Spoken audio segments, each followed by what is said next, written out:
The White House has warned that arms negotiations between the two countries are actively advancing. Let's bring in our military analyst, Sean Bell.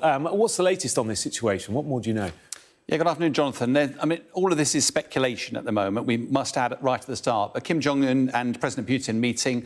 Speculation it might be a Vladivostok. Why there? Well, it is the location of a previous meeting, and it's about as close as you can get to North Korea because they share a border with Russia up there.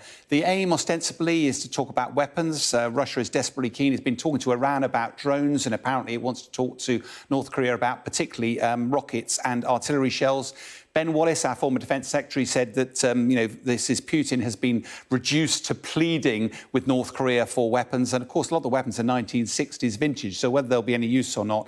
What's most interesting to me is normally these meetings are shrouded in secrecy. So the very fact that actually we're hearing about them almost certainly is that because Kim Jong-un is paranoid about his personal safety, doesn't want to travel unless it's top secret, by releasing this information, almost certainly it's a US effort to disrupt this meeting ever happening. Yeah, this is when they met a few years ago. I mean, if it does go ahead and if some sort of deal is done, what could be the potential outcome?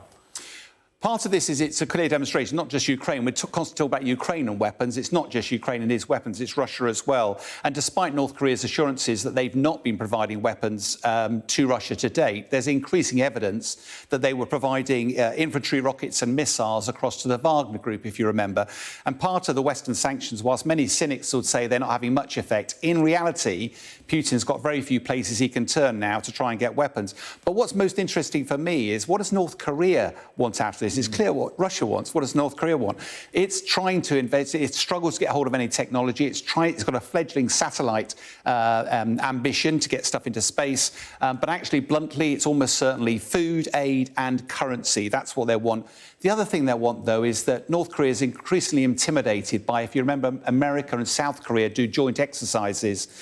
Almost certainly, Kim Jong-un will be asking whether or not Russia and or China can be involved in joint exercises with North Korea. That's not likely, is it? Could that be a possibility? Well, who knows, given how desperate is President Putin for getting his weapons. Right. He has the authority to be able to do that.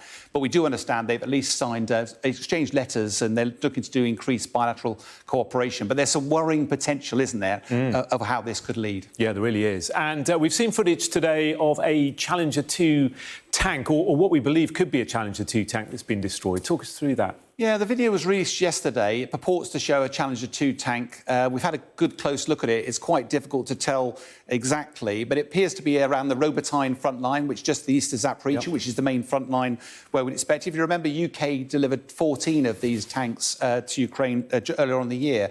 Now, actually, they're very difficult to destroy. They're not difficult to disable. You can knock the tracks off them. If it was a Russian tank, they generally lose the whole lid off the tank because of the way that everything's stored around there.